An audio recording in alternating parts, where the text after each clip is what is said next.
राजा भरत के 5 बेटे थे। जब वे बड़े हुए तो भरत ने उन सब पर विचार करने के बाद ये निश्चय किया कि वे अच्छे राजा नहीं बन सकते। पहली बार किसी राजा ने ऐसी समझदारी की बात की थी कि सिर्फ राजा का बेटा होना राजा बनने के लिए काफी नहीं है। उन्होंने ये तय किया कि सिर्फ राजा के घर पैदा होने से कोई राजा बनने के योग्य नहीं हो जाता। अभी आगे बढ़ने से पहले इस चैनल को जल्दी से सब्सक्राइब कर लीजिए, क्योंकि अच्छे एपिसोड्स देख सकेंगे आप। अभी आगे बढ़ते हैं। अब राजा भरत की इस बात को बहुत महत्व दिया गया, क्योंकि पहली बार दुनिया में राजा का चुनाव जन्म के आधार पर नहीं, गुणों के आधार पर हो रहा था। और शायद यह भी एक वजह है कि उनके नाम पर इस देश का नाम भारत रखा गया। उन्होंने अपने बच्चों को ही राजा बनने के योग्य नहीं समझा और एक योग्य राजा की तलाश में लग गए। उन्होंने बृहस्पति के नाजायज पुत्र विरत को चुना। अब ये विरत कौन था? वो बृहस्पति के भाई की पत्नी ममता से पैदा हुआ था और उसका अपना उत्तराधिकारी चुना। बृहस्पति ने ममता के साथ जबरन संबंध स्थापित किया था।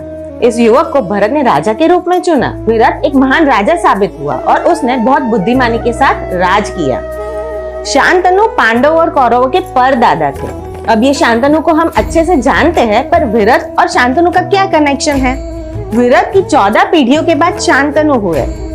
सब ये जानते हैं कि शांतनु और गंगा का विवाह हुआ था, लेकिन क्यों हुआ था ये कोई नहीं जानता, या शायद ही कोई जानता है। ये उनके पिछले जन्मों से जुड़ा है, तो चलो उस पर हम एक नजर डालते हैं। शांतनु का नाम पिछले जन्म में महाअभिषेक था। उन्होंने इतनी सिद्धियां प्राप्त की थी कि उनको देवलोक में स्थान मिल गया था।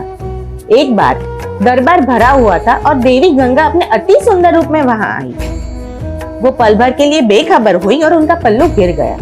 सब पुरुषों ने अपनी नजर नीचे कर ली, लेकिन महाअभिषेक ने नहीं की। वो देवलोक में नए थे और वहां की आचार संहिता उन्हें पता नहीं थी। इसे असभ्यता माना गया और इस असभ्यता मानकर इंद्र ने महाअभिषेक से कहा, तुम देवलोक में रहने के अयोग्य हो, तुम्हें वापस धरती पर जाना होगा और फिर से इंसान के रूप में जन्म लेना होगा। फिर उनकी नजर गंगा की ओर गई और उन्होंने देखा कि गंगा आनंद उठाती हुई प्रतीत हुई। इंद्र ने गंगा से कहा, यह पूरी तरह अनुचित है, तुम्हें भी वापस जाकर एक इंसान के रूप में जन्म लेना होगा। तुम्हें इंसान की सारी पीड़ाओं और सुखों को भोगना होगा। जब तुम अहंकार से मुक्त हो जाओगी तब तुम वापस आ सकती हो। और इस तरह महाअभिषेक का शांतनु के रूप में पूर्ण जन्म हुआ धरती पर। शांतनु को अपना पुनः जन्म याद नहीं था, लेकिन गंगा को अच्छी तरह से याद था। शांतनु एक अच्छे शिकारी थे। शिकार के लिए वे गंगा तट पर घूम रहे थे। उसी दौरान उन्हें प्यास लगती है और गंगा के ऊपर नजर पड़ती है। जैसे ही उनकी नजर गंगा के पानी पर पड़ी, गंगा ने स्त्री स्वरूप ले लिया और शांतनु की ओर बढ़ी।